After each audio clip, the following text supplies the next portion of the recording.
Normalmente quem faz a palestra aqui é a Cláudia, ou o Jorge. O Jorge ele está trabalhando na sua atividade profissional, não pôde vir. E aí eu tomei a liberdade de hoje vir aqui deixar algumas palavras antes de ser realizado o tratamento. Como uma casa de Fátima é uma casa ecumênica, então aqui as pessoas vão falar de acordo com a sua perspectiva religiosa ou filosófica. Aqui a casa de Fátima ela recebe pessoas da Umbanda, do Candomblé, da Sextonoye, católico, evangélico, ateu. Nós não fazemos distinção. E como os dois pilares que nós temos é o estudo da filosofia e a prática da ação social, ou seja, ajudar as pessoas e desconstruir as nossas ideias. Hoje eu vou trazer uma mensagem para vocês que eu não sei se é muito comum ou falado nas instituições por aqui, mas aí eu queria trazer para a gente poder pensar sobre isso. A vida é um caminho que se faz sozinho. E nessa afirmação, eu posso até estar parecendo muito radical. Ah, Fernando, tem um filho, tem um pai, tem uma mãe, eu já tive. Eu tenho, sei lá, alguém para estar do meu lado. Eu tenho um cachorrinho, um gatinho. Como é que você fala que a vida é um caminho que você atravessa sozinho? Se nós pensarmos bem, a ideia da construção da família é para dar amparo para a gente. A gente vai ter uma família para dar amparo. Mas eu vou trazer algumas ideias que nos ajudam a pensar.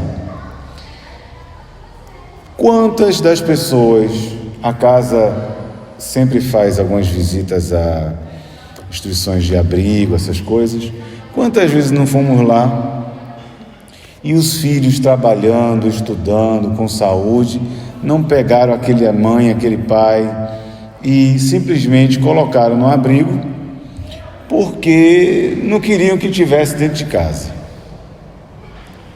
Isso não é comum? Estou falando alguma bobagem? Vocês, por favor, me consertem se estou falando bobagem. Não, é super comum. Mas olha, a mãe e o pai cuidou a vida todinha. Tratou, limpou a fraldinha, deu de mamar, se não deu, adotou, deu mamadeira, trocou a roupinha, brigou, fez tudo para ser uma pessoa minimamente decente na vida, na sociedade difícil que a gente vive, seja aqui no Rio de Janeiro ou em outra cidade, para que quando chegue na velhice e quando realmente está precisando, o filho vai lá e coloca, e acha que isso é normal. Aquela senhora, aquele senhor que nasceu, seguiu o caminho, vai voltar a ficar sozinho. Vai fazer amigos lá dentro? Vai, visitas, mas toda aquela ideia de construção ela se dissipa. Ou quando os nossos familiares falecem, ou quando existe alguma situação que nos distancia. Quem aqui não tem na família briga com algum familiar? Isso é muito raro. Quem não tem briga com irmão, com irmã, com tio, com tia, um primo que quer destruir a vida? Gente, basta morrer alguém da família para você ver como é que acontece. Eu posso trazer um caso particular. Quando a minha avó faleceu, olha, com todo o respeito, e desrespeito também, porque tem minhas críticas, apareceu abutres de todos os lugares. Parentes para pegar o que era e o que não era deles. Então, às vezes basta uma coisa material em jogo para que as pessoas se ofendam, briguem, sei lá, queiram fazer o que mais. A vida é uma trajetória que a gente realiza sozinho. A gente vai conhecer pessoas, a gente vai ter amores, aqueles primeiros amores que a gente tem na vida que acha que vai ser para sempre, não é. Traições, todas as coisas vão passar pela gente. No final das contas, a gente volta a ser sozinho. Ou nós fomos sozinhos o tempo inteiro? Será que a gente não tem uma ideia, uma ilusão de família? Será que a gente não acha que tem uma família? Família no sentido real, que briga, que está junto, que está próximo. Porque o que eu vejo muitas vezes na família é assim: as pessoas vão para beber, para churrasco, para festa, mas faltou dinheiro, a família se distancia. Ou tem alguém doente também. Ah, se tiver alguém doente, Mas já era. não posso, mentira, ele nem está trabalhando. Aí não vai. Pior que sem dinheiro. É verdade. A pessoa mete o pé mesmo. Todo mundo é assim? Não. Eu estou generalizando? Não. Estou trazendo exemplos. Porque nós temos essa ideia de que nós estamos do lado de muitas pessoas, ou temos a ideia que tem muita gente para cuidar da gente.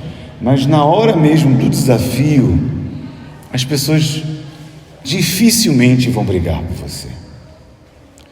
Por isso que eu acredito nessa ideia comunitária, não política partidária, mas comunitária no que tange assim, como o Padre Geraldo realizava aqui no bairro, como tantos outros, e nós também realizamos. Esse trabalho onde a comunidade um ajuda o outro, como aconteceu no Dia das Crianças, da Páscoa. Desculpa, estou antecipando a festa. É porque é muita criança. Quando eu nasci em periferia e continuo em periferia, eu morava num bairro chamado Rio Doce,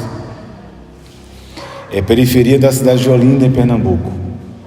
E os momentos de alegria, quando a gente tinha festa de Cosme Damião, e a gente ia nas casas religiosas buscar alguma coisa para comer, brincar e tal. Fora as brincadeiras que naquela época tinham muitas na rua, peão e tal, que hoje você não vê mais tanto assim na rua. Aqui no bairro, o que nós temos, quando não há interesse político direto, partidário, é raro ter uma movimentação comunitária, no sentido assim, faz-se em prol de ajudar uns aos outros. Mas isso não quer dizer que é assim, nós somos uma família.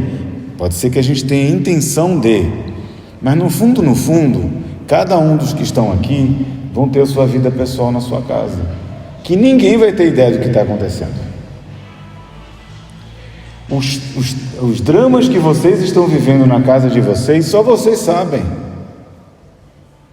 A ausência de comida, às vezes de um remédio, de uma roupa, a ausência de uma pessoa para conversar, alguém que queira nos ouvir, a ausência de um sentido para a vida. Só vocês sabem, só eu sei o que eu estou passando. Esse caminho, por mais que existam pessoas, ele é solitário. Vou dar outro exemplo, mas não para perder a esperança, mas para a gente pensar.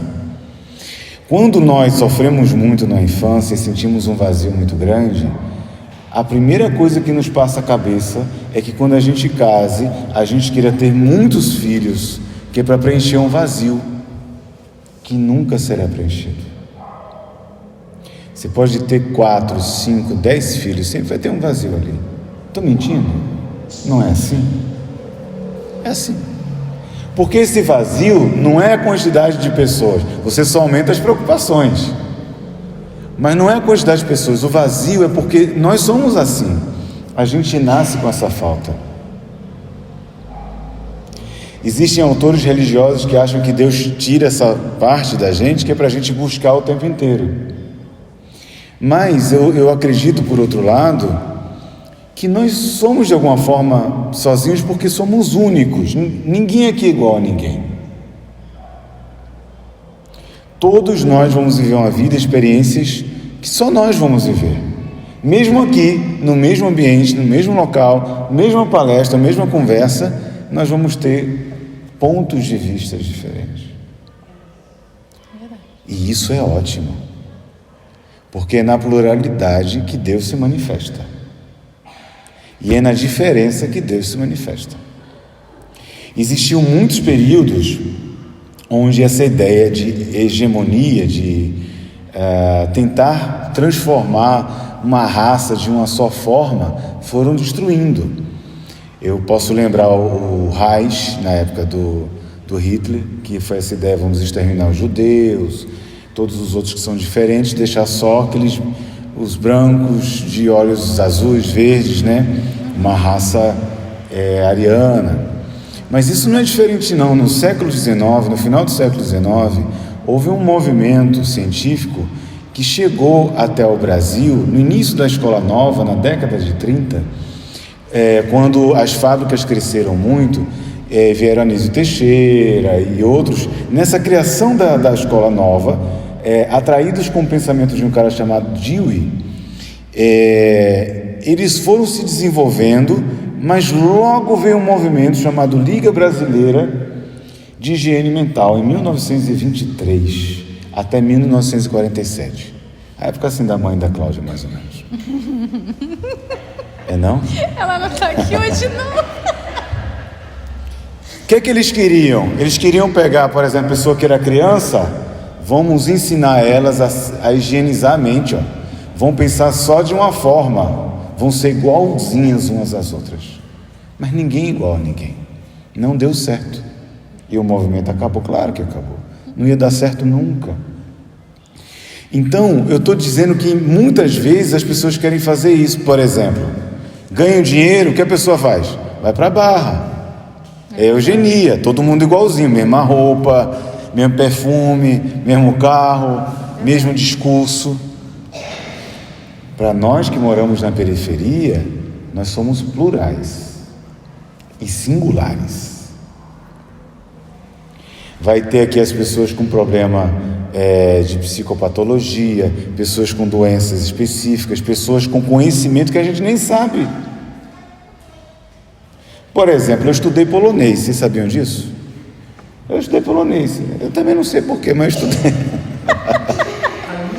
a língua polonesa. Teve vontade, estudou, aprendizado é para sempre. Eu agora quero estudar, ser castelhano, espanhol, estudei sozinho, quero estudar agora catalão, que é um idioma, uma língua própria da Catalunha, que é uma região de Barcelona, não sei o que. Eu sou morador de Septiba, eu sou, do bairro. Então, assim, quantas coisas, eu estou dando um exemplo meu, quantas coisas vocês não têm de experiência da vida que ninguém sabe. Únicas, né? Únicas. Passaram pela morte N vezes, problemas que ninguém sabe. Mas isso as pessoas não querem saber. E é isso que nos torna únicos, mas de certa forma solitários. O que eu quero trazer com essa mensagem não é para que reforce uma ideia de que a gente não vai ter ajuda um dos outros, não é isso. É para que a gente entenda que esses movimentos comunitários, independente de religião, de qualquer coisa, fazem total diferença quando são genuínos. Porque eles nos linkam. Eles nos colocam, como na Bahia, lá na lavagem do Bonfim, vai estar o pessoal do Candomblé lavando lá a escadaria da igreja. Não no sentido de subserviência, eles não são menores, mas de humildade. De união também. De união, né? Também. Então é esse sentido que eu trago, porque vai destituir, retirar uma coisa muito perigosa, que é a gente transformar uma pessoa em algo que ela não é.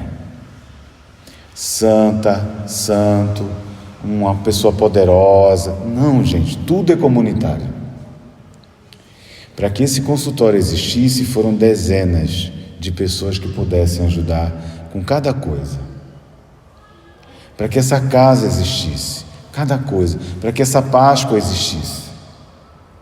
Então, é o movimento de cada pessoa fazendo um bem que as coisas se movimentam. Eu acredito nisso. Então não dá para separar. Antes da gente concluir, passar a palavra à Cláudia, eu faço uma crítica sempre às religiões assim. No Espiritismo existe um movimento espírita que é que eles fazem? Eles pegam congressos caríssimos, R$500, R$300, para 1.000 pessoas. E eu sempre denunciei isso.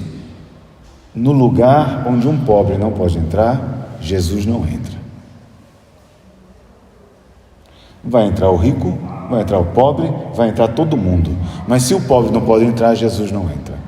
lugares suntuosos, com ouro, se a gente não pode transformar aquilo em comida, em roupa e oportunidade de trabalho, Não tem lógica. não faz sentido, não é o Jesus, não é o mesmo Jesus que eu entendi. Da mesma forma existe na igreja evangélica, em algumas igrejas, porque hoje tem tudo, tem até igreja reformada ecumênica, mas algumas igrejas, nessas que querem pregar o crescimento repentino, os fiéis vão dar dinheiro para o pastor, só quem vai crescer é o pastor. Comprar carrões, casonas.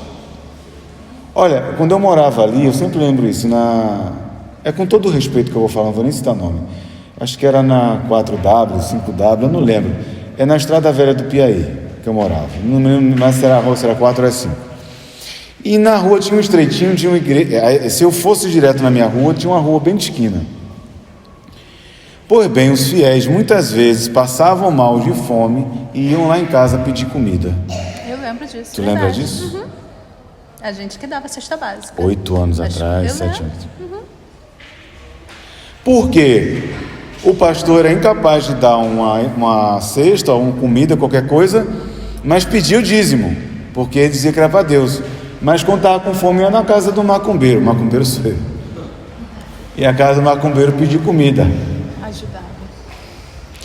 Isso para mim não faz sentido. Eu acho que as coisas não é sobre dinheiro, nada, é sobre a gente não perder uma única certeza que a gente tem na vida. Queridos, só tem uma certeza na vida: a morte. Se é Deus, se é deusa, se é orixá, se é Jesus, se é gnomo, se é fada, a gente não sabe. Tem crença, mas a única certeza é que a gente vai morrer, ponto. Até lá, como é que a gente vive? Principalmente na periferia. É um ajudando o outro, mas de forma sensata, né? Então, Deus me livre, não é o caso da Cláudia, que é uma pessoa muito honesta, mas aí a Cláudia está recebendo uma ajuda, aí depois ela consegue um emprego, uma coisa maior, mas continua com ajuda, tirando o direito de outras que precisam. Isso não faz sentido também. Mas se todo mundo se ajudar, isso faz sentido. Eu lembro, no período que eu morei na rua, porque às vezes as pessoas falam assim, porque eu faço mestrado, mas sou mestrando da UERJ, eu sou pesquisador da história e memória da psicologia na Universidade Estadual do Rio de Janeiro.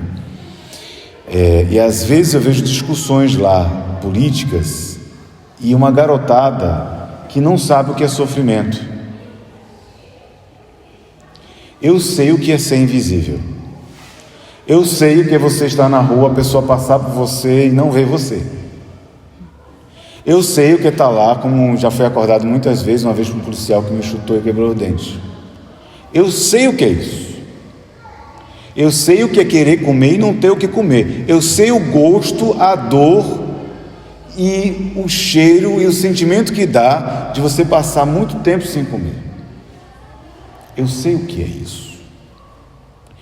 E quando eu me lembro dessa fase, eu lembro assim, eu não quero nada, vou crescer para mostrar que eu venci. Não.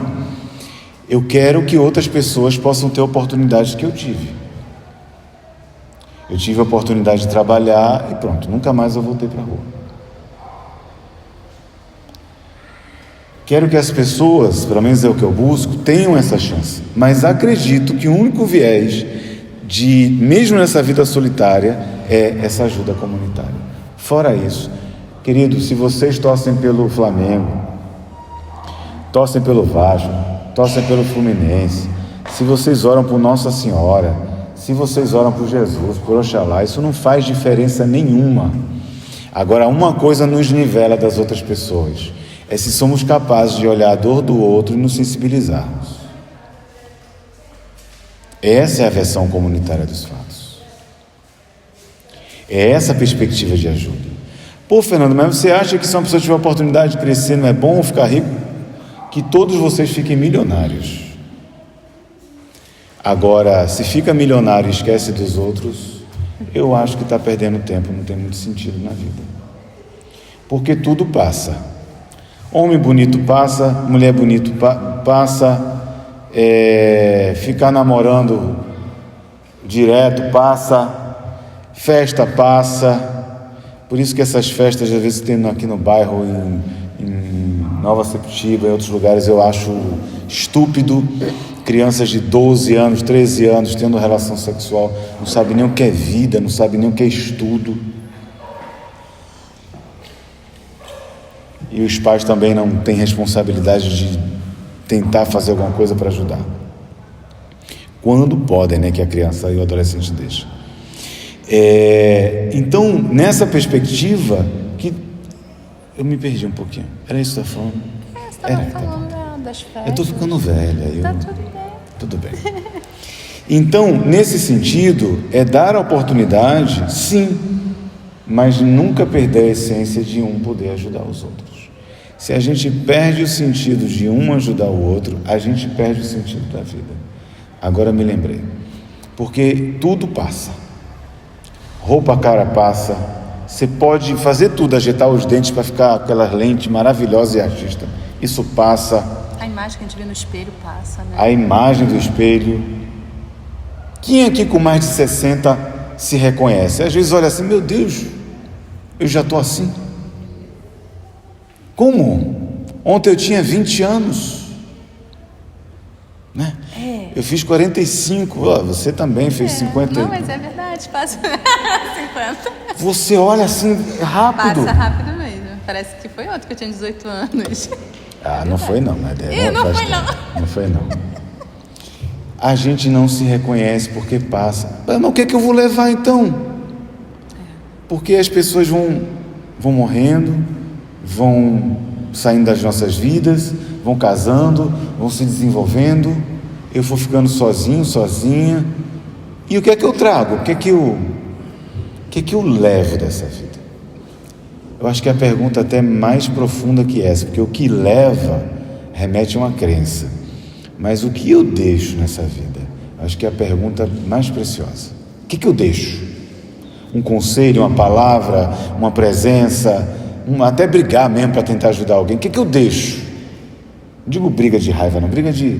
Mas, de novo, tu tá aí tomando refrigerante, não pode. Você está fazendo tratamento. Às vezes, posicionar para ajuda ajudar, mais né? do que... E eu pergunto para vocês rapidamente, antes de concluir, quem quiser falar, o que vocês acham que vocês deixam nessa vida? Rodão, o que você deixa nessa vida? Se você fosse hoje. Não vai não, mas se você fosse. Acho que não vai não. Fala aí. O que você deixa na vida? De bom assim, o que você deixa? Eu deixo um amor imenso que eu tenho hoje pelo meu filho. Sempre tive. Deixa o amor pelo filho. Muito. Muito bom. O que a senhora deixa? Por o melhor. Amizade. Ser amiga, com presença na vida das pessoas, né? Alguém quer falar daqui? Alguém quer falar? O que vocês deixam? Pode falar. Deve falar. Não quer? Simone, o que você deixa? Deixo minha gratidão pelas pessoas que passaram pela minha vida e me ensinaram muito. Ser grato é importante. Não tão bom. Sim. Deixa aprendizado. Também ensinando. A gente não sabe a força que tem, né, para ajudar as pessoas. É isso. A gente tem que pensar o que é que eu deixo. Mas, Fernanda, eu não tenho nada para deixar. Não existe isso. Não existe isso. Sempre nós deixamos um rastro por onde passamos. Você vai deixar O que é que eu deixo? Eu deixo um monte de confusão por aí, porque eu brigo mesmo, eu não tenho esse negócio não. Eu briguei até com o vereador do bairro. Eu brigo mesmo, brigo com todo mundo. Bota dedo para mim não que eu brigo. Eu não brigo assim fisicamente porque eu vou apanhar, claro. Mas sou baixinho, não tenho força, mas falar eu falo. O que é que eu deixo? Eu deixo persistência. Acho que é isso que eu deixo. Posso falar mais uma coisa? Por quê? Você deixa exemplos. Exemplo? Não sei se eu deixo exemplo, mas eu deixo persistência. Eu não desisto. Perseverança. Se eu botar uma coisa na cabeça, eu faço. Verdade. Eu botei na cabeça que ia ter essa casa. Há 8 anos atrás, não vou tomar muito tempo de vocês, não. Era nessa casa que era um kitnet. Morava eu, Thaís, a Laura, que a gente mesmo foi o pessoal que foi ajudando para fazer muro, tudo, as coisas, morava lá. E eu já tinha na cabeça para a gente ter uma instituição como essa. Nunca desisti, claro que as coisas foram acontecendo. Nunca desisti.